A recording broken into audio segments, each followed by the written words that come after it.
Hey guys, and today is going to be topic number 6, and I figure out for topic number 6 I'll be doing confidence. Now confidence is the reason why people have been successful, if you understand what I'm saying. Let me explain why. Now, many people think that being confident is having an ultra ego, which I disagree quite highly, because having an ultra ego is a sign that is overconfident, not really confident. And if a person is confident, that person normally will have an optimum level of courage to go on and do the things they want to do or accomplish the things which require a good amount of bravery and require a certain amount of risk. Let me explain better. The reason I use the word optimum is optimum stands for something that is at the best level, because as many of you know, having too much of a thing is not a good thing. Having too little proves the same thing. However, optimum is a level where the result is at its best effect. It doesn't have to be the most, but the effect is the best. Let me explain based on this. Now, what happens if a person has too little confidence? If a person has too little confidence, in Malaysia I see it very often, shy, introvert, and not really courageous when it comes to facing people. These types of people normally, when there's a situation, they'll find a way to escape, and they'll try to stay away from being social.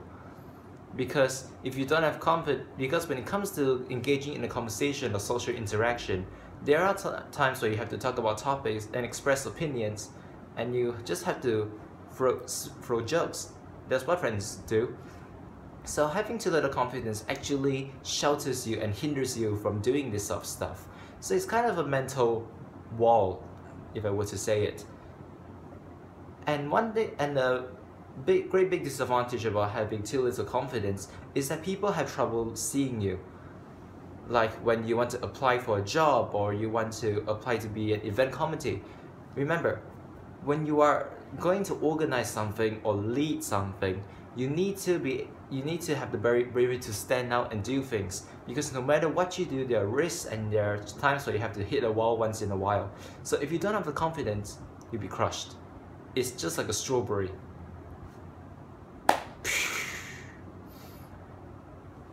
But from the start, I mentioned about ultra ego, which takes me into overconfidence. Now I say that having too little confidence is not a good thing, but if you have too much confidence, well, I say you're pretty much going nowhere as well. Now having too much confidence means that a person overdoes it. Too daring. Many times people who are overconfident don't think about the consequences of their actions. They just go on to do something, because to them, doing it is accomplishing it. But they never thought that if you do not proceed with caution in some procedures or in some steps of doing something, it's going to go bad. Really, really ugly ending. So, and what happens to a person who is overconfident when it comes to doing things? So this person will gain a lot of hate. If you go onto YouTube quite often, you often see that those YouTubers who get a lot of hate are normally those who have way too much ego. They talk about too much about themselves, and even though they don't mean to show off, but the way they express it kind of projects a message.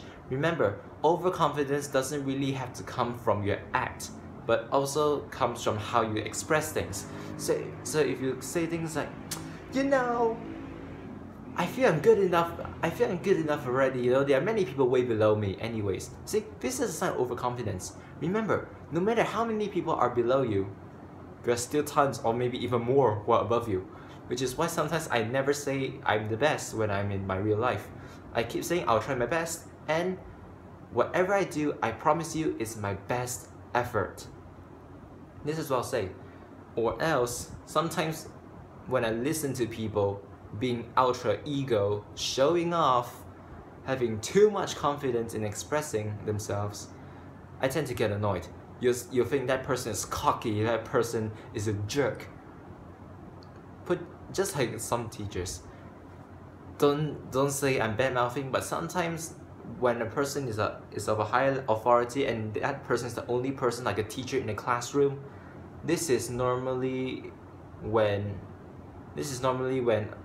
everything starts to resemble the true definition of overconfidence. It's not a stranger to you. Your teacher thinks she's a scientist, where she's just a science teacher. There are times when your lecturer thinks he's the king of all theories, where he's actually just in a university campus classroom lecturing. So I mean, in these cases, when you're dealing with overconfident people, sometimes it's best just not to touch them. Don't forget, these people are way too high. It's just like when something is hung up way too high up there, it's very hard for you to actually go on and grab it. Same goes to those people who have too much ego. They are way too high for you to pull them down. So it's best. So if you may be thinking, if we can't bring them down, if we can't drag them down with it, what are we going to do? Simple. When you climb too high too quickly, you fall too fast and get crushed too brutally. So it's the best way to let that person come down is to either let them face the consequences and self-destruct, or in a more blessingful way, just let them realize what they're doing and come down. It may not be likely, but I believe in many miracles. People do change for the better many times. Because sometimes when you don't see the consequences, you tend to do things which are not meant to be. And you don't realize it because you think you're right. But once you hit a wall or you screw up, then you see the light. And if you're a smart person and if you're a person who can improve, you're actually going to change to become better. So that's the idea. So coming back to optimum, what do you mean by optimum? How do you have an optimum amount of confidence? Now the first thing to have optimum amount of confidence is to at least be brave to make the step. I'm not saying to be arrogant or show off. Remember, everything needs to have a start. If you want to do something, make sure you actually do it. Don't just stand there and watch. If you don't do anything, nothing is done. If you learn in physics, if there's no displacement, there's no work done. If you're pushing a wall, there's a wall behind this camera so if you're pushing this wall, the wall's not going anywhere. So no matter how much energy you're doing, there's no work done. So always be brave to make the first step. It's going to be hard. It's always hard because nothing's easy. But don't forget, if you don't start, when are you going to start? And secondly, proceed with caution. Many times when we're overconfident, we tend to go too fast. And in the end, we screw things up. Imagine a car on the street. If that car is going way too fast and there's a wall in the mid, and there's a wall in front, if you're too fast, guarantee you will not be able to stop in time. You're going to hit the wall, boom, you're in the ICU. Bye-bye. So, not to laugh at anybody, but this is fact. Many times when we suddenly think we are doing everything right, this is what's going to happen. We're going to step on our acceleration pedal way too much, and in the end, bye-bye. So when it comes to proceeding with caution, is to always measure and weigh up the consequences. Because don't forget, no matter what you do, there are pros and cons. But there's always a size and a magnitude.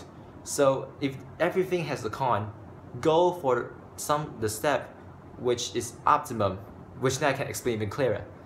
Sometimes one thing can have the most benefit, but at the same time brings up a lot of harm. So let's take like my level over here. So this is the center level. Some things can have a lot of benefit, but also have a lot of cons. Some things don't have many benefits, but the cons are less. So let's take the gap. So what is optimum? Optimum is when the pros and cons are the biggest distance apart. Because sometimes when there's too many pros, there can be a lot of cons. So normally, you don't have to go with the one with the most pros, knowing that the cons will be very bad too. So try to move down a bit and see if the second best pro is followed by a not so destructive con. And if you can find one that brings enough benefit with the least destruction, then I can say it's already an optimum situation. So this is what it's about proceeding with caution. I can't really find examples because there are too many things. If I were to give examples, I'll be explaining until the 1 hour. So I think in that situation you can decide for yourself.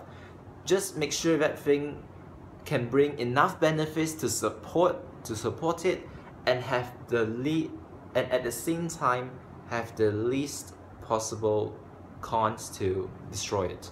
This is the most important when it comes to optimal. And next thing about to maintain a good level of confidence is to always control yourself. Normally confident people are a bunch of loudmouths. Well, some haters say they're loudmouths, but it's okay to be a loudmouth once in a while, because when you're confident, people are bound to notice you. And when people are bound to notice you, there are some people who notice you in a good manner, and there are some who notice you and hate you, they're jealous. So I mean, just keep going forward, because it's not about being scared or going back to little confidence, or just ignoring everything and just going forward. I mean, when I say ignore everything, some people just ignore literally everything and just go forward. In the end, they ignore the criticism and they ignore some advice. Smart people with optimum confidence will slow down a bit, listen to some constructive criticism and take some good advice, and only then they proceed. Then these people are bound for success. It's one thing. It's a learning process for everybody. I'm not saying all this because I'm perfect, but I'm saying this because I know and I'm trying to practice it. Everybody is in a learning process. And when it comes to confidence, it is very important when it comes to achieving things in life. Say for example, you're applying for a job. There's no boss who wants a worker who is too scared to move forward, because when it comes to work, everything has to keep on going. Nothing can stop, especially when you're working. But then bosses will not want people who are cocky and overconfident. Don't forget, bosses have an image, and if the bosses feel that their image and dignity is already being overridden, they won't be happy. Trust me. So whenever you're working, especially when you're coming up to work, or if you're working yourself, make sure no matter how confident you are, don't overstep your boss. And I started to realize this even though in university, some lecturers don't like students who are more egoistic than them. Don't forget, such people, they need to have some authority themselves. More or less, they're more experienced and they're more grown up. So respect is still due to them. When I mean due, it's not because of them. Due to them means it's to them, towards them. And if I sound a little bit unstable or a bit tired, that's because I'm involved in organizing a performance event. And the reason I came up with this inspiration for confidence is because I look at the actors and actresses and I see the way they manage their confidence and overcoming their stage fright is actually very good. And I feel it should be beneficial to talk about it on video. So thanks for your time. 13 minutes, close to 14 minutes. And I believe I've been taking up your time way too much. So until my next title and my next video, I'll see you next time. Bye bye.